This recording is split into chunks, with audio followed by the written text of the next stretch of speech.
तो समर्पण का क्या अर्थ है कि बाबा मैंने सरेंडर कर दिया, मैं अपनी बुद्धि से तो हार खा गई, अब ये मेरा मन भी आपके हवाले, मेरी बुद्धि भी आपके हवाले, मेरा ये तन भी आपके हवाले, और जेब में मेरे जो 10 पैसे रखे हैं या 50 पैसे रखे हैं ये भी आपके हवाले।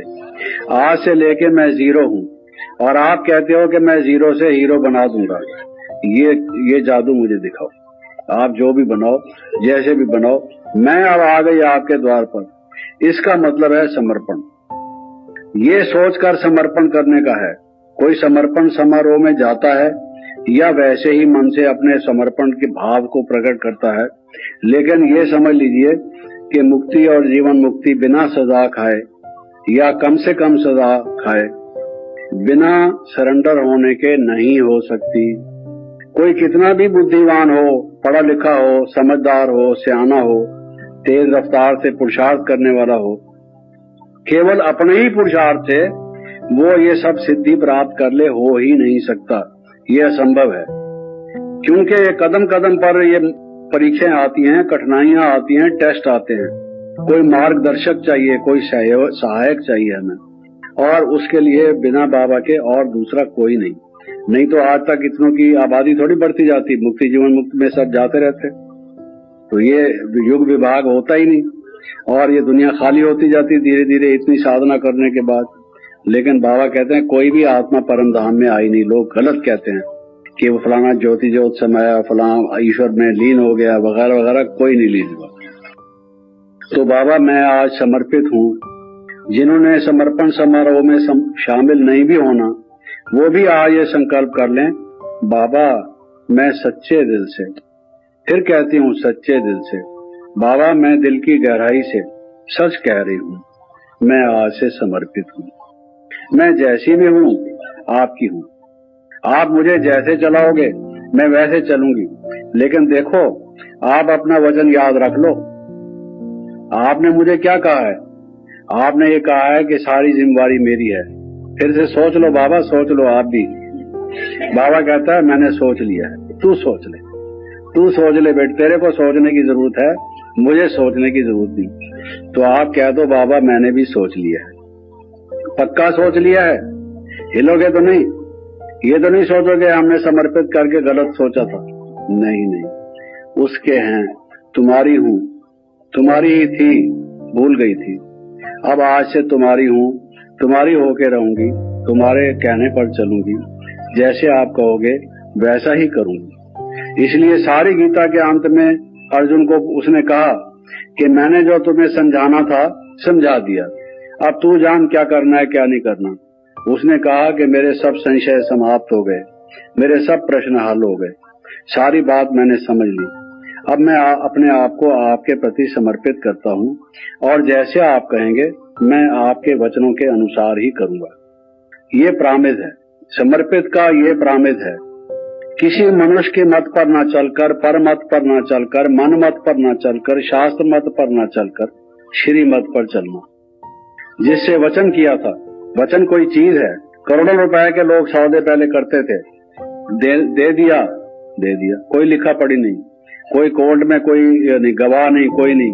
2 आदमी बैठे हैं, 10 करोड़ रुपए का सामान दे दिया, हाँ भाई ले लिया, नुकसान पड़ गया। तो ये नहीं कहता था कि मैंने नहीं दिया था, कहता था मुझे भगवान के घर जाना है, आखिर सच सच है, झूठ झूठ है, मैंने वहां पर सजा नहीं खानी।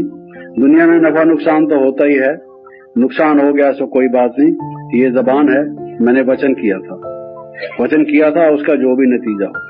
वचन भी कोई चीज है, और ब्राह्मण और ऋषि योगी, उसका वचन तो कुछ वचन होना चाहिए। साधारण आदमियों का वचन तो वो तो 1-1 मिनट में बदलते हैं लोग, एक शब्द एक स्वर में झूठ बोलते हैं, दूसरे स्वर में दूसरी बात कहते हैं, बात मिलती नहीं। हम कौन हैं? हम ब्राह्मण हैं, ब्रह्मा कुमार ब्रह्मा कुमारियां हैं और योगी हैं, राजयोग का अभ्यास करते हैं, और हम पवित्र बनने वाले, महान बनने वाले आत्मा हैं, लौकिक से अलौकिक बनने वाले, सतयुग लाने वाले, झूठ युग लाने वाले नहीं, सतयुग लाने वाले। हमारा वचन सत्य है, हमने कह दिया है कर मिटेंगे, हम रहें या न रहें, ये शरीर रहे या न रहे, लेकिन जो हमने कह दिया है वो दुनिया मिट जाए सूरज इधर से उधर हो जाए, हमारा वचन अटल होगा। तो बाबा कहता है मेरा भी वचन अटल होगा। ये है समर्पण। समझ लो, अभी भी समझ लो, कल आपका होना है, समझ लो, समझा। अभी जो दादी से मिलकर जो कुछ किया है सो किया है, अभी भी एक कदम और बाकी है, सोच लो।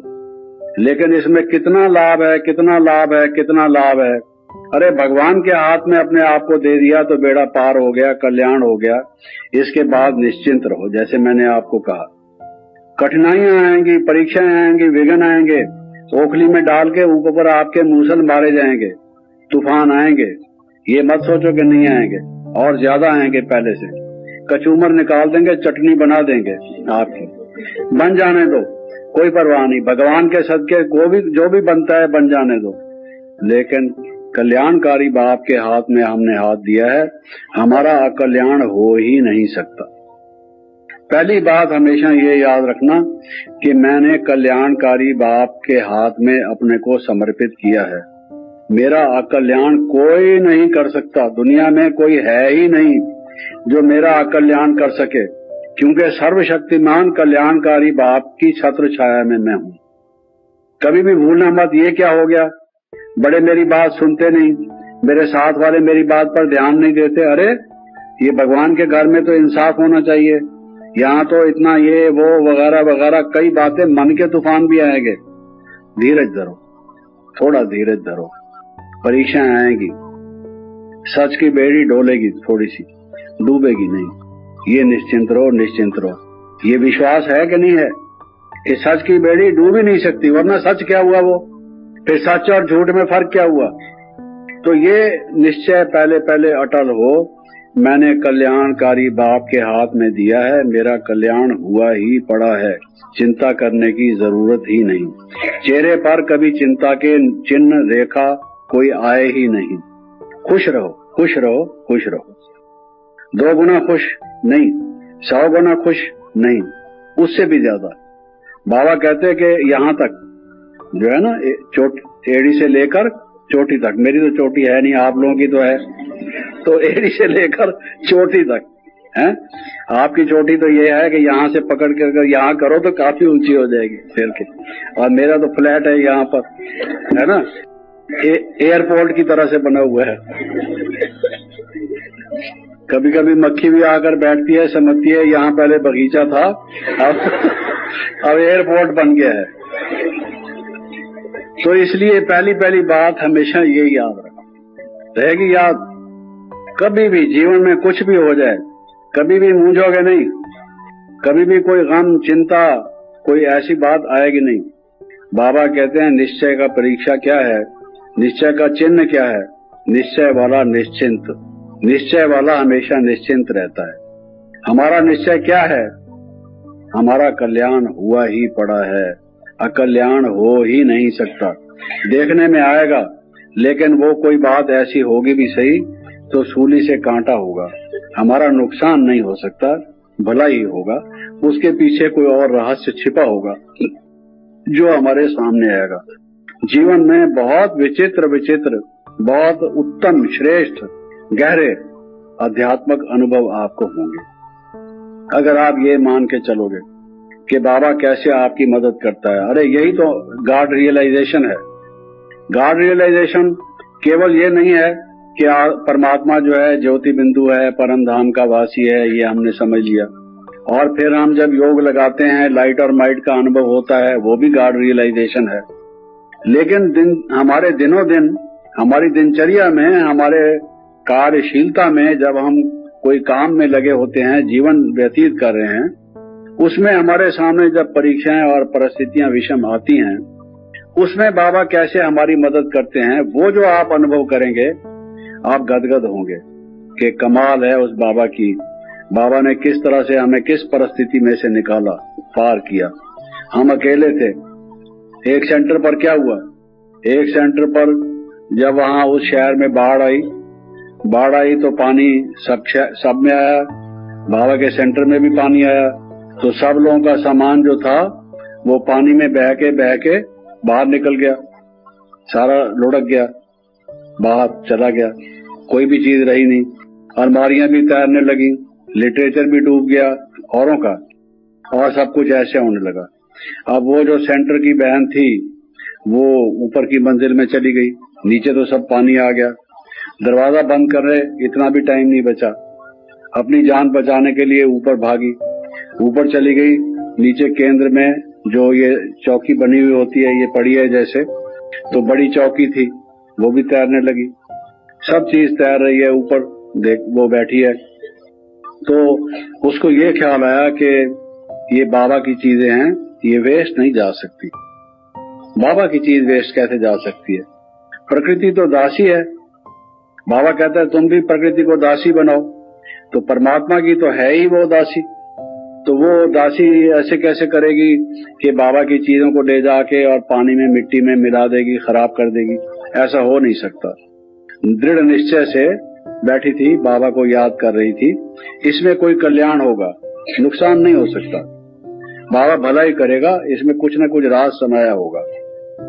तो क्या हुआ कि वहां पर जो तख्त पड़ा था बड़ा, वो तैरने लगा पानी में। जैसे जैसे पानी बढ़ा, तैरते तैरते, आपको मालूम है पानी ऐसे हुआ तो वो तख्त भी ऐसे हुआ।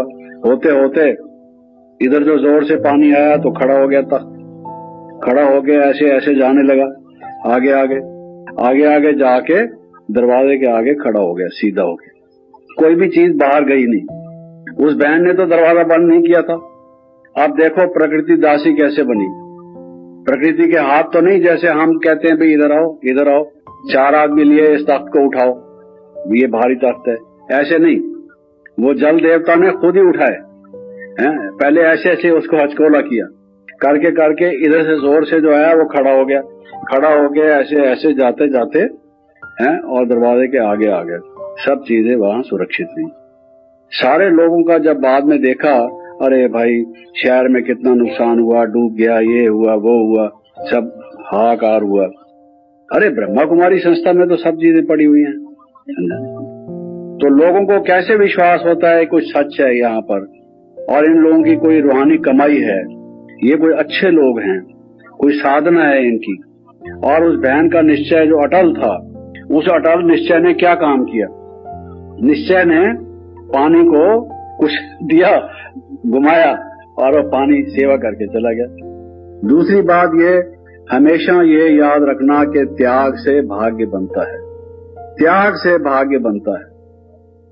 ये चीज भी मेरे पास हो, ये चीज भी मेरे पास हो, इकट्ठी करते जाओ, स्टोर हाउस बना लो। और ये लालच, बाहर का लालच छोड़ के फिर सेंटर में आके लालच इकट्ठा करना शुरू कर दो। बड़ों को पूरा हिसाब मत दो, पैसे इकट्ठे करने लग जाओ, कपड़े इकट्ठे करने लग जाओ। इसने साड़ी दी, इसने ब्लाउज दिया, इसने चप्पल दिया, इसने मफलर दिया, इसने कुछ फलानी चीज दी, ये अच्छी है, पहनूंगी तो अच्छी लगेगी सबको, और इकट्ठी करते गए हम। है जी, जो है ये समर्पित हम हैं ही भगवान के, भगवान के ऊपर हमने चढ़ा दिया। अब जो हमारे लिए योग्य हो वो हमको दे दीजिए, नहीं है कोई बात नहीं। तो त्याग से भाग्य बनता है। आप कितना भी सारा कुछ कर लोगे, अगर जीवन में त्याग की भावना नहीं होगी तो भाग्य नहीं बनेगा। ये हमेशा याद रखो कि आज से हम जब समर्पित हैं, इसका मतलब ये है कि हमारी जेबें खाली, मन की को गिफ्ट है। इसको गिफ्ट रख के, हमेशा इसको याद रख के और अपने जीवन में लाएंगे तो 100 गुना खुशी तो मेरी है ही। जब कभी समाचार मिलेगा कि जिन बहनों का हमारे ज्ञान की नींव है ये होगा, ये आप समझ लीजिए। आप कितनी भी कोशिश कर लीजिए, हो सकता है आप एक बड़ा भवन बना लें, आपके पास कुछ लोग ज्यादा आने लगे और आपको लगे कि बहुत आप कुछ कर गए हैं, मन खाली होगा, मन में खुशी नहीं होगी। खुशी त्याग से आती है, खुशी की जननी त्याग है। जब आप त्याग करते हैं तब आपके मन में जो उछल आती है, खुशी आती है, उस जैसी खुशी प्राप्ति में नहीं है, देने में खुशी है। हर एक चीज लेने लेने में लेता राम की बजाय दाता राम बनने की बात है, जरूरत है। तो ये अपने मन में हमेशा ख्याल रहे कि त्याग से भाग्य बनता है। ये मेरे जीवन की रूपी नाव के चप्पू है, इससे मैं पार होंगी। महान जितने भी महान बने हैं वो महान कैसे कहलाए? त्याग से। उन्होंने कुछ चीज अपनी रखी नहीं, ये भी सेवा में, ये भी सेवा में, मेरा कुछ भी नहीं। जो कोई कुछ दे जाता है शिव बाबा को दे जाता है, मेरे को देने की जरूरत नहीं। बाबा की भंडारी में डालो और जो कुछ भी है सेंटर पर दो, पर्सनल नहीं। और जो कुछ भी दिया है उसमें बाबा के सेंटर से जो मुझे मिलेगा दैट्स ऑल, उसी में संतुष्ट रहो। इसको अच्छी चीज देती हैं बहन जी क्योंकि इसके साथ उनका लगाव है, और मुझे कम चीज देती हैं, जेलसी पैदा होगी। जब त्याग ही कर दिया, हमें कुछ भी दो, हमें परवाह नहीं इस चीज की है जी, तो फिर आपको ईर्ष्या क्यों आएगी, घृणा क्यों आएगी, उस बहन के प्रति घृणा आएगी। ये चापलूस है, आगे पीछे घूमती रहती है, चिपकू है चिपकू, बड़ी बहन जी को चिपके रहती है। जिस वक्त जाओ कमरे में बैठी है, उनके साथ ही खाती है, उनके साथ ही जाती है, और बहन जी हमारे कुछ पूछती नहीं। बताओ, तो आपको संघर्ष होगा, आपको आएगा ये क्या, ये तो बेइंसाफी है। मैं भी किसी माँ बाप की बेटी हूँ, इसके माँ बाप कोई सोने के तो बने हुए नहीं हैं, वो भी चाम दाम के हैं, ये मैं भी चाम दाम की हूँ। ये क्या बात है, इसके साथ ऐसा व्यवहार होता है, मेरे साथ ऐसा व्यवहार होता है। कुछ भी हो, हमें कुछ नहीं चाहिए। देखो मत, इस चीज में आंखें बंद। मैं भी हो गया है, लेकिन समापन में 2 शब्द केवल मैं ये कहना चाहता हूँ कि हमेशा ये याद रहे कि मैं उसकी हूँ, वो मेरा है। मन में उस एक की सूरत हो, उस एक को बसाया हुआ हो हमने। हमें दूसरा कोई भी स्पर्श नहीं कर सकता, हम और किसी के भी नहीं है, एक परमात्मा के हैं। दूसरे सबके साथ हमारा आत्मा का जो नाता है वो बाबा ने हमें स्पर्श किया हुआ है, वो हमारे पवित्रता का आधार है। हमारी पवित्रता अखंड है, अटूट है।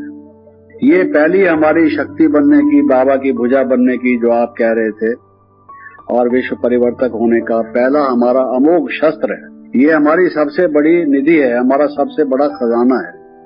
बाबा की सबसे बड़ी हमारे पास ये देन है कि बाबा कहते हैं नन बट वन, वो एक ही हमारा है, हमने उसको अपने आप को दे दिया है।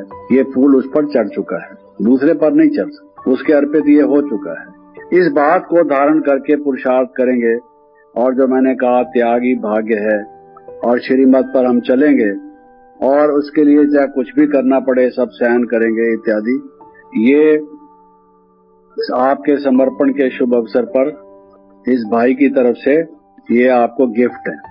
इसको गिफ्ट रख के हमेशा इसको याद रख के और अपने जीवन में लाएंगे तो 100 गुना खुशी तो मेरी है ही।